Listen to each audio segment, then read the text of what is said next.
Hello friends, welcome to another new video. নিয়ে চলে এলাম আপনাদের জন্য একটা বিশাল বড় গুড নিউজ। আমাদের রাজ্যের 253টা বিএড কলেজ সংক্রান্ত যে ম্যাটারটা চলছিল, অবশেষে সেই ম্যাটারটা এবং সেটা সুপ্রিম কোর্টে 11ই ডিসেম্বর সেই পরবর্তী শুনানি হতে চলেছে। এবং বিএড কলেজের যে সমস্যাটা নিয়ে ইউনিভার্সিটিও বন্ধ হয়ে গেছিল, ইউনিভার্সিটির টোটাল কার্যকলাপ বন্ধ ছিল, পুলিশ মোতায়েন থেকে শুরু করে ইচ অ্যান্ড এভরিথিং সেখানে কিন্তু ঘটেছে। যত অপ্রীতিকর বিষয় ঘটা উচিত ছিল না, বাট সেগুলো কিন্তু ঘটেছে। ইউনিভার্সিটির কাজ বন্ধ হয়েছে, কলেজগুলোর যে অ্যাওয়ার্ড লিস্ট, প্র্যাকটিকাম পরীক্ষা সেই নিয়েও কিন্তু দানা বেঁধেছিল। আজকের এই ভিডিওতে একটা গুড নিউজ দিতে চলে এলাম। অবশেষে ইউনিভার্সিটির কার্যকলাপ পুনরায় চালু হয়ে গেছে।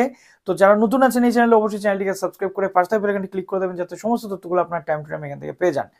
তো প্রথমত, বাবাসাহেব আম্বেদকর ইউনিভার্সিটি বা WBUTTEPA এর পক্ষ থেকে চলে এসেছে একটা নোটিফিকেশন, যে নোটিফিকেশনটা আমাদেরকে ইন্ডিকেট করে যে ইউনিভার্সিটির কাজ পুনরায় কিন্তু শুরু হয়েছে।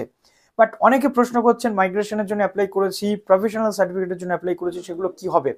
আলটিমেটলি আপনাদের আমি বলবো, ইউনিভার্সিটিতে সামনে কি পজিশন রয়েছে এই মুহূর্তে আমার কাছে তথ্য নেই, বাট কলেজগুলোতে যে কার্যকলাপ বন্ধ হয়ে গেছিল ইউনিভার্সিটির থ্রু দিয়ে, সেগুলো কিন্তু শুরু হয়েছে পুনরায়। বিএড সেকেন্ড সেমিস্টার 22-24 ব্যাচের যে পরীক্ষা, সেকেন্ড সেমিস্টারের প্র্যাকটিকাম পরীক্ষা, যেটা বলে দেওয়া হয়েছে এক্সটার্নাল যে প্র্যাকটিকাম পরীক্ষা আটকে ছিল, 6 থেকে 12 তারিখের মধ্যে সেই প্র্যাকটিকাম পরীক্ষা কিন্তু কমপ্লিট করে নিতে হবে। এবং BEd second semester regular for the session 22-24 physically যেটা রয়েছে, এটা কিন্তু মোটামুটি 7 থেকে 15 তারিখের মধ্যে কিন্তু কমপ্লিট করে নিতে বলা হচ্ছে। তো এখান থেকে আমরা দেখতে পাচ্ছি যে আমাদের বিএড বিশ্ববিদ্যালয় পুনরায় আবার কাজ করতে শুরু করে দিয়েছে তার পুরনো ছন্দে। এর সাথে সাথে আমরা এটাও দেখতে পাবো যে 21-23-এর যে রেজাল্ট, ফোর্থ সেমিস্টারের রেজাল্ট, সেটা as soon as possible university কিন্তু পাবলিশ করে দেওয়া উচিত। কেননা অনেকটাই সমস্যার মধ্যে রয়েছে এবং এর মধ্যে একাধিক প্রশ্ন আসছে।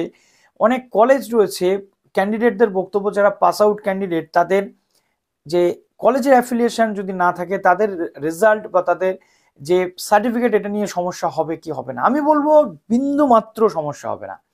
কোনো কলেজের অ্যাফিলিয়েশন যদি ক্যান্সেল হয়, সেটা 23-25 সেশন থেকে ক্যান্সেল হচ্ছে।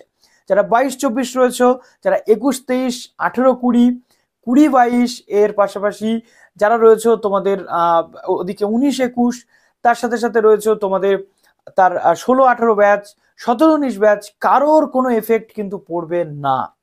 যদি এফেক্টেড হয়, সেটা 23-25-এর ক্যান্ডিডেট যারা ভর্তি হতে পারছে না তাদের ক্ষেত্রেই। কিন্তু আদার্স কোনো ক্যান্ডিডেট এখান থেকে কিন্তু এফেক্টেড হওয়ার সম্ভাবনা একেবারেই নেই। তোমরা অ্যাজ শিওর অ্যাজ নিজে সকাল থেকে উঠে ঘুম থেকে যে তোমাকে ব্রাশ করে ব্রেকফাস্ট করতে হয়, এই শিওরিটি নিয়ে তোমরা এগিয়ে চলো। বাট কোনো দুশ্চিন্তা তোমরা করো না। আমাকে বারবার প্রশ্ন করছে, আমি এটা বলে দিলাম।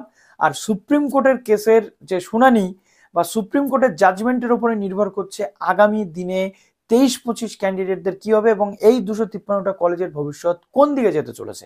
ঠিক আছে, এছাড়াও আমাদের অনেক কলেজ রয়েছে যে কলেজগুলো তোমরা মেনশন করছো এর অ্যাফিলিয়েশন আছে নাকি নেই। অ্যাফিলিয়েশন আছে নাকি নেই এইটা জানতে গেলে সিম্পলি সেই কলেজটাকেই থার্ড ফেজ পর্যন্ত বাবাসাহেব আম্বেদকর ইউনিভার্সিটির আন্ডারে অ্যাডমিশন করাতে পেরেছে কি পারেনি 23-25-এ, তাদের রেজিস্ট্রেশন প্রসেস কমপ্লিট হয়েছে নাকি হয়নি, এইটুকু ইনফরমেশন যদি তোমার কাছে থাকে, তুমি বুঝে যাবে সেই কলেজ অ্যাফিলিয়েটেড আছে নাকি নেই, নাকি সে রিনিউয়ালের মধ্যে প্রবলেমে পড়ে গেছে। তো আশা করছি এখান থেকে পুরো ডিটেল তোমরা পেয়ে গেলে। আশা করছি এরপর আর কোনো চিন্তা থাকবে না। ইউনিভার্সিটি পুনরায় তার প্রসেস শুরু করে দিয়েছে, সুতরাং একটা দুশ্চিন্তা দূর হলো। এবার আশা করব সমস্ত সিস্টেম পুনরায় আরো একবার ঠিকঠাকভাবে চলতে থাকুক। তো চলো ভিডিওটা এখানে শেষ করলাম। ভালো থেকো সবাই, বেস্ট অফ লাক।